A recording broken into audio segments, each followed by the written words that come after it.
Hello everyone, welcome to my channel JM25 maths classes. मैं हूं रामनिवास। आज के वीडियो में हम सीखने वाले हैं क्लास 10th एनसीईआरटी का प्रश्नावली 1.2 का पहला सवाल। ये देखना है हमको, सिद्ध कीजिए कि √5 एक परमेय संख्या है। इसको हमें प्रूव करके दिखाना है, जबकि हमको पता है √5 तो एक परमेय संख्या होती है जिसको अंडर रूट से बाहर नहीं निकाल सकते, तो हमें इसे प्रूव करके दिखाना है। तो हम इसे विरोधाभास विधि द्वारा कैसे सिद्ध करेंगे, आइए देखते हैं। तो हम सबसे पहले क्या कर लेंगे, माना बोल रहा है उसके अपोजिट मान लेंगे। माना √5 एक परमेय संख्या है। √5 एक परमेय संख्या है। हमने मान लिया कि √5 एक परमेय संख्या है। साथ में माना ये भी मान लें, माना √5 बराबर a/b, जहां b बराबर 0 नहीं हो सकता। ठीक है, b बराबर 0 नहीं हो सकता। और a और b के बीच एक के अतिरिक्त कोई भी उभयनिष्ठ गुणनखंड नहीं है। कोई भी उभयनिष्ठ गुणनखंड नहीं है। हमें यहां देखेंगे तो एक के अतिरिक्त हमें कोई उभयनिष्ठ गुणनखंड दिखाई नहीं देगा। तो फिर हमें क्या करना है, देखो ये जो लिखा है √5 a/b, यहां हम इसके नीचे एक रख लें और यहां से हम एक ही वैल्यू निकालेंगे तो क्या निकलेगी, √5b। ठीक है, इसका दोनों तरफ क्या कर दो, दोनों तरफ वर्ग कर दो। दोनों तरफ वर्ग करने पर वर्ग करोगे तो a² बराबर क्या आ जाएगा, रूट हट जाएगा 5b²। इससे हमें यह पता चलता है कि जो हमारा 5 है वो a² का क्या है, इसको समीकरण 1 मान लो। जो 5 है वो क्या a² का क्या है, एक a² का गुणनखंड है। a² का गुणनखंड है तो a का भी गुणनखंड होगा, तो ये हो जाएगा 5। a का गुणनखंड है, ये भी हो सकता है, गुणनखंड है। ठीक है, इसको हम समीकरण 2 मान लेते हैं। ठीक है, अब देखिए हमने माना, यहां पर एक बार फिर देख लेते हैं हम।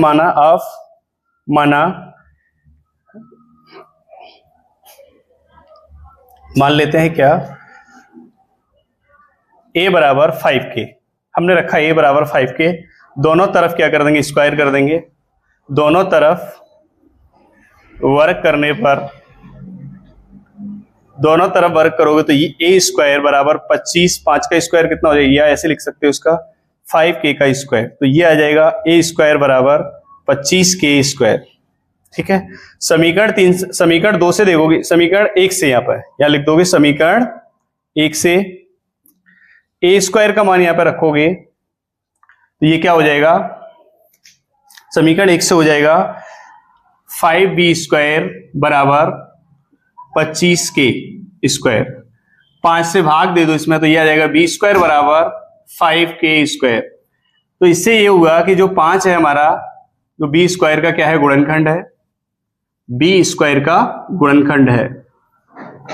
b² का गुणनखंड है तो 5b का भी गुणनखंड होगा, b का गुणनखंड होगा, गुणनखंड है, 5b का गुणनखंड है। तो समीकरण ये वाला हो जाएगा हमारा समीकरण 3। तो हमने देखा समीकरण 2 व 3 से हमने पहले कहा था कि a और b है उसका एक के अतिरिक्त तो कोई गुणनखंड नहीं है, लेकिन समीकरण 2 और 3 से हमको देख रहे हैं कि समीकरण 2 और 3 से a और b का एक उभयनिष्ठ गुणनखंड, a और b का एक गुणनखंड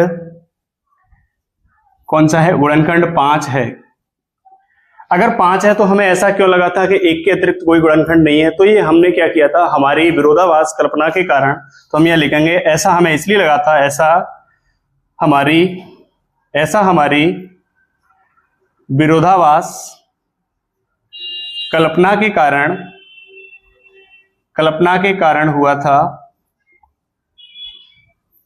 कारण हुआ, जबकि √5 कल्पना के कारण हुआ कि √5 एक परमेय संख्या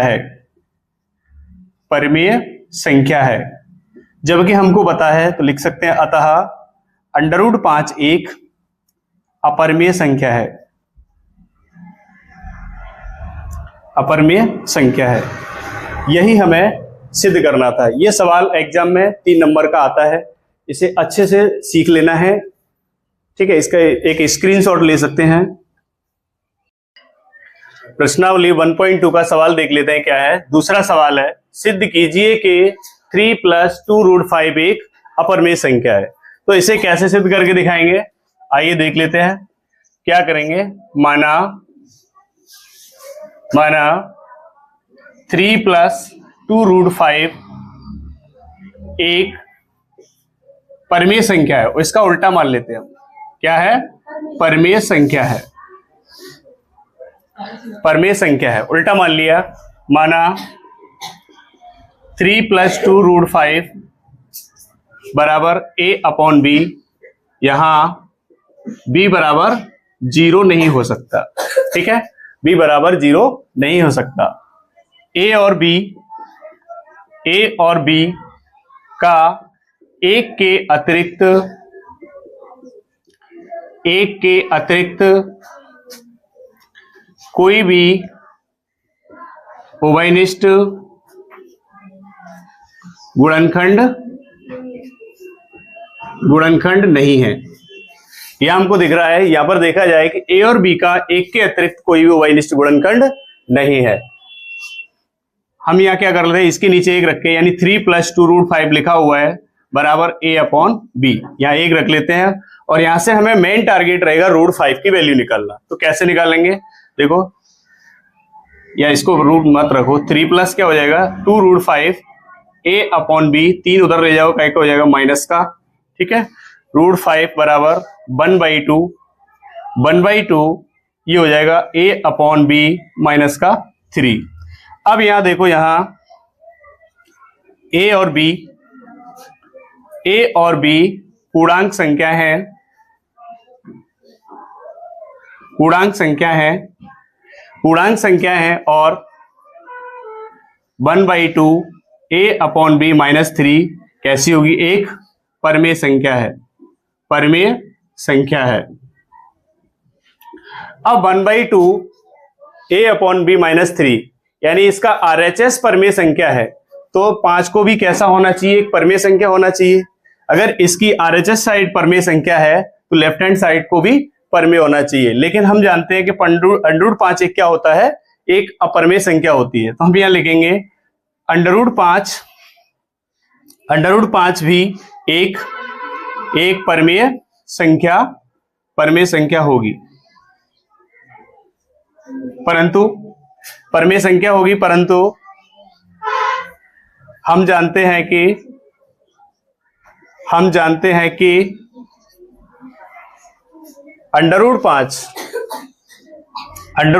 एक अपरिमेय संख्या है,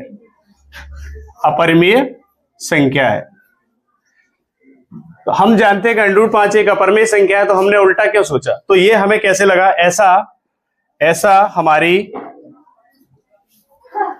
ऐसा हमारी विरोधाभास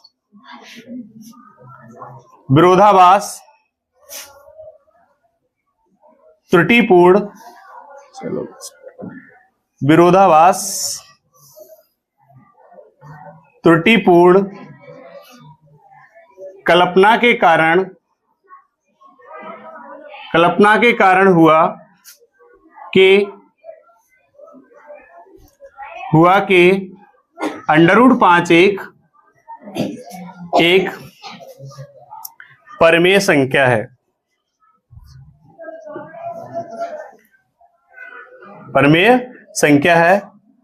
लेकिन √5 एक परिमेय संख्या तो नहीं है, अतः √5 एक अपरिमेय संख्या है।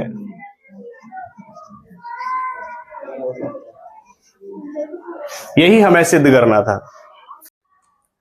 अगर आपको वीडियो पसंद आया है तो एक लाइक और एक कमेंट जरूर करें और हमारे चैनल को सब्सक्राइब कर लें। वीडियो देखने के लिए थैंक यू।